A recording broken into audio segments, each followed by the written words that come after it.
Hi hello வணக்கம் and welcome to DPC channel unique cinemas. இன்றைக்கி நம்ம என்ன படத்தை பற்றி பார்க்க போகிறோன்னா, ஹரிஷ் கல்யாண் அப்புறம் அட்டகத்தி தினேஷ் ரெண்டு பேரும் சேர்ந்து நடித்து தமிழரசன் பச்சைமுத்து இயக்கத்தில் அப்புறம் பிரின்ஸ் பிக்சர்ஸ் தயாரிப்பில் வெளிவந்திருக்கிற லப்பர் பந்து படத்தை பற்றி தான் பார்க்க போகிறோம். இந்த படம் எப்படி இருக்குது, இந்த படத்தில் என்ன பண்ணி வச்சுருக்காங்க அப்படிங்கிறது தான் நீங்கள் இந்த வீடியோவில் பார்க்க போகிறோம். வாங்க பார்க்கலாம். நம்ம ஊரில் பூமால அண்ணன் கெத்து மாதிரி அவன் ஊரில் அவன் கெத்தா இருப்பான்.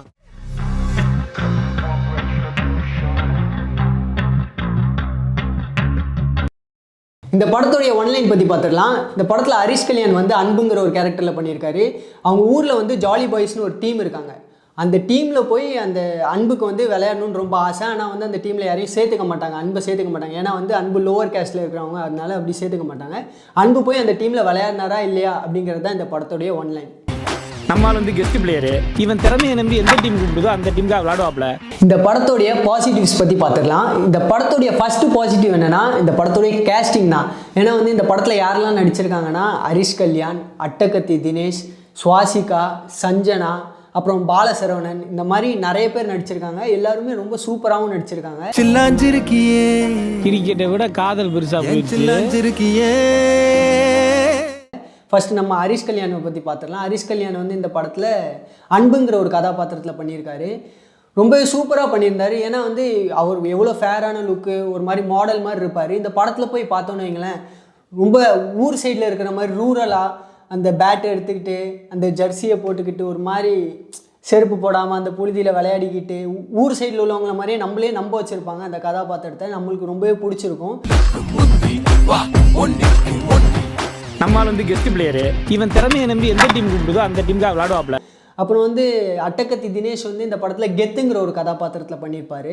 அவங்களுக்கு ஒய்ஃபாக வந்து சுவாசிகா, மலையாள ஆக்ட்ரஸ். அவங்களுக்கு பொண்ணாக வந்து பண்ணியிருந்தவங்க வந்து பார்த்திங்கன்னா சஞ்சனா. இவங்க ரெண்டு பேருமே அவங்களுக்கு கொடுத்த கதாபாத்திரத்தை ரொம்பவே பர்ஃபெக்டாக அழகாக என்ன தேவையோ அது கொடுத்துருந்தாங்க. சுவாசிகாவும் அப்புறம் சஞ்சனாவும். அடித்தடி ஒன்று மட்டும்தான் இல்லாமல் இருந்துச்சு, அதையும் ஆரம்பிச்சிட்டேன். என்னை விட்டு கொடுத்துட்டல.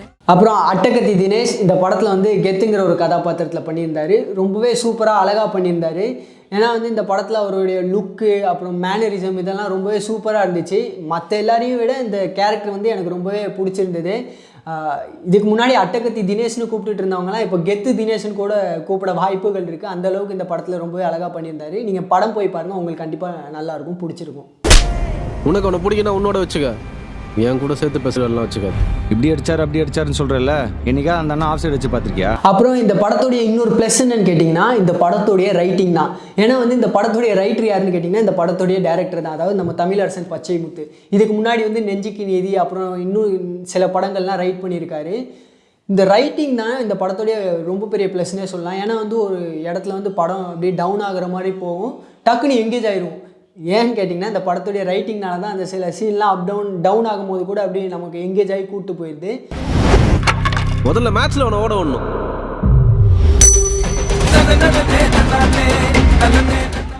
இந்த படத்தில் இன்னொரு ப்ளஸ் என்னன்னு கேட்டிங்கன்னா, இந்த படத்தில் வந்து சாங் பிளேஸ்மெண்ட்டில் ரொம்பவே பர்ஃபெக்டாக பயங்கரமாக பண்ணியிருந்தாங்க. இப்போ ஒரு படம் ஸ்லோவாக போகிற மாதிரி போய்கிட்டே இருக்கும். திடீர்னு இந்த ரெட்ரோ சாங்ஸ் இதெல்லாம் போட்டு மேட்ச் பண்ணி பயங்கரம் பண்ணியிருப்பாங்க. நம்ம விஜயகாந்த் சார் அப்புறம் விஜய் சார் பாட்டெல்லாம் போட்டு நம்மளை எனர்ஜி ஏற்றி வச்சுருவாங்க. ரொம்பவே சூப்பராக இருந்துச்சு அந்த சாங் பிளேஸ்மெண்ட் எல்லாமே. ஆர்டிஸ்ட் பூமலை இல்லைம்மா, வேலையா ஆடுதல் வரைக்கும் போயிருக்காரு.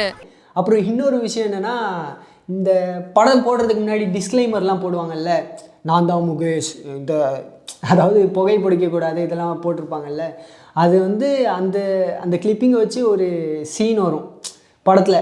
அதை நீங்கள் பாருங்கள், கண்டிப்பாக சிரிப்பீங்க. செம்ம ஃபன்னாக இருந்துச்சு. தேட்டரில் எல்லாருமே வந்து கைத்தட்டி பயங்கரமாக என்ஜாய் பண்ணிகிட்டு இருந்தாங்க. நீங்கள் கண்டிப்பாக தேட்டரில் போய் பாருங்கள். அந்த சீனுக்கு சிரிச்சே அவங்க சிரிக்காமல் இருக்கவே மாட்டீங்க, அதுக்கு நான் கேரண்டி.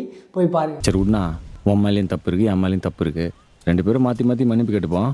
பைத்தியம், அந்த ஆள் உனக்கு அண்ணன் இல்லடா, மாமனார். இப்போ இந்த படத்தோடைய டெக்னீஷியன்ஸை பற்றிலாம் பார்த்துடலாம். இந்த படத்தோடைய சினிமோட்டோகிராஃபர் யாருன்னு பார்த்தீங்கன்னா தினேஷ் புருஷோத்தமன். ரொம்பவே சூப்பராக பண்ணியிருந்தார். அவருக்கு என்ன லக்கா என்னன்னு தெரில, ஆட்ரிக்கா 3 படம் ஹிட் ஆகிட்டு இருக்குது. லவ் டுடே, அப்புறம் இப்போ வந்து மகாராஜா, இப்போ வந்து லப்பர் பந்து, இந்த 3மே சூப்பர் ஹிட்டு. இதுக்கு தேவையான ஒர்க்குமே அவர் கொடுத்துருந்தாரு, சூப்பராக பண்ணியிருந்தார். ரொம்ப அருமையாக இருந்துச்சு கேமரா ஒர்க் எல்லாமே. சிலர மாதிரி இன்னைக்கு கெத்தானவங்களடா நாங்க 20 வருஷமா நாங்க கெத்து. இப்போ இந்த படத்துடைய மியூசிக் பற்றி பார்த்துடலாம். இந்த படத்தில் மியூசிக் யார் பண்ணியிருந்தாங்கன்னா சியான் ரோல்டன். இவர் வந்து இதுக்கு முன்னாடி லவ்வர், அப்புறம் நிறைய படங்கள், குட் நைட், இந்த மாதிரி நிறைய சூப்பர் ஹிட் படங்கள்லாம் கொடுத்துருந்தாரு. இந்த படத்தில் வந்து நல்லா தான் இருந்துச்சு, ஆனால் வந்து முந்தின படங்களை விட கொஞ்சம் லோவாக இருந்த மாதிரி ஃபீல் ஆச்சு. பேக்ரவுண்ட் மியூசிக்லாம் வந்து ரிப்பீட்டடாக போயிட்டே இருந்த மாதிரி ஃபீல் ஆச்சு. ஆனால் வந்து ரொம்பவும் மோசமாக இருக்கும்னு சொல்ல முடியாது. பாடல்களில் வந்து ஒரு 2 பாடல்கள்லாம் ரொம்பவே நல்லா தான் இருந்துச்சு. இந்த சில்லாஞ்சிரிக்கிய பாட்டெல்லாம் வந்து சூப்பராக இருந்துச்சு. ஆனால் இதுக்கு முந்தின படங்களை விட இது கொஞ்சம் ஆவரேஜாக இருந்துச்சுன்னு சொல்லலாம். இன்னும் இம்ப்ரூவ் பண்ணியிருந்திருக்கலாம். சில்லாஞ்சிருக்கியே கிரிக்கெட்டை விட காதல் பெருசா போயிடுச்சு. சில்லாஞ்சிருக்கியே.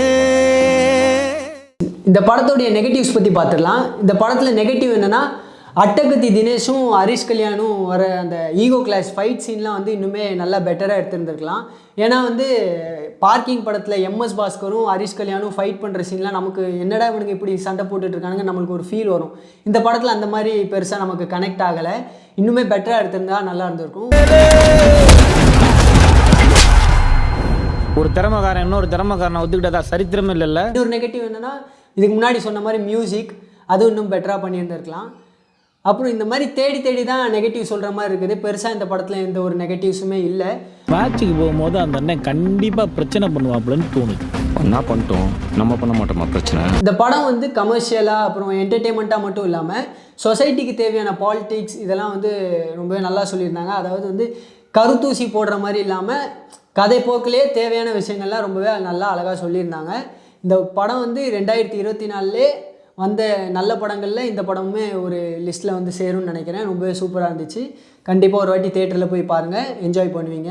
வீட்டுக்கு வந்து கல்யாணத்தை பற்றி பேசிட்டா அதெல்லாம் இருக்கட்டும், நீங்க என்ன ஆளுங்கன்னு சொல்லவே இல்லை. அவன் நம்மானுப்பா, எப்படி பிடிக்காம போகும்? அவ்வளோதான், இந்த படத்துடைய ரிவ்யூ முடிஞ்சிருச்சு. நான் உங்களை அடுத்த வீடியோவில் வந்து சந்திக்கிறேன். அது வரைக்கும் உங்களிடமிருந்து விடை பெறுவது நான் உங்கள் Nitish, DPC channel unique cinemas.